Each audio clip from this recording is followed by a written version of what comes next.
sa balitang pambansa. Dumating na sa bansang Germany ang Pangulong Bongbong Marcos Jr. para sa 3 araw na working visit. Inaasahang bibisita ang Pangulo sa Filipino community doon. Nakatakda rin siyang lumagda sa ilang kasunduan para pa rin sa pagpapalago ng ating ekonomiya. Bagong departure speech ni PBBM, pinansin niya si Vice President Sara Duterte.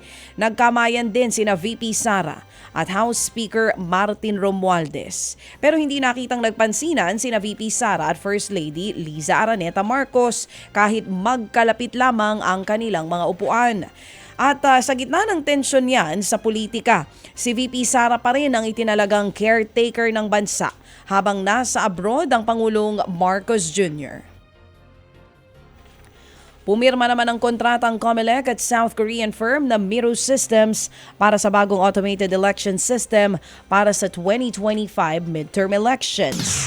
Nagkakahalaga ng 17.99 billion pesos ang nasa 110,000 na mga makina at iba pang gagamitin sa eleksyon kagaya ng balota at mga laptop. Sa kanyang talumpati, nanawagan si COMELEC Chairman George Garcia ng absolute transparency sa pagsasagawa ng halalan sa taong 2025. Tiniyak naman ng Miro Systems na ipaalam sa publiko ang source code at ilang bahagi ng sistema. Ang Miro Systems ang kaisa-isang kumpanya na nagbid para sa pagsasagawa ng midterm elections. Iaapila naman ng City Prosecutor ang Navotas ang desisyon ng Navotas Regional Trial Court Branch 286 sa mga pulis na sangkot sa pagpatay sa binatilyong si Jemboy Baltasar. Sa panayam po ng programang ito, sinabi ni Attorney Armando Cavalida na hindi sila sang-ayon sa desisyon ng korte.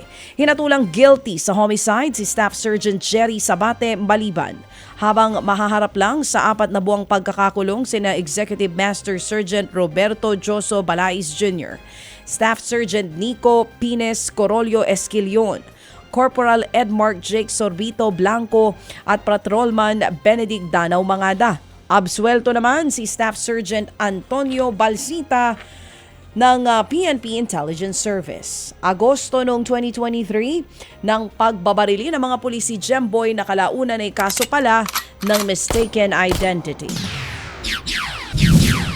Ang pangyayari ay hindi lamang homicide o hindi lamang intensong pagpatay, kung hindi ito ay may sadyang pagpatay. Kung kaya ang elemento ng murder, particularly ang aspeto ng treachery ay naroon.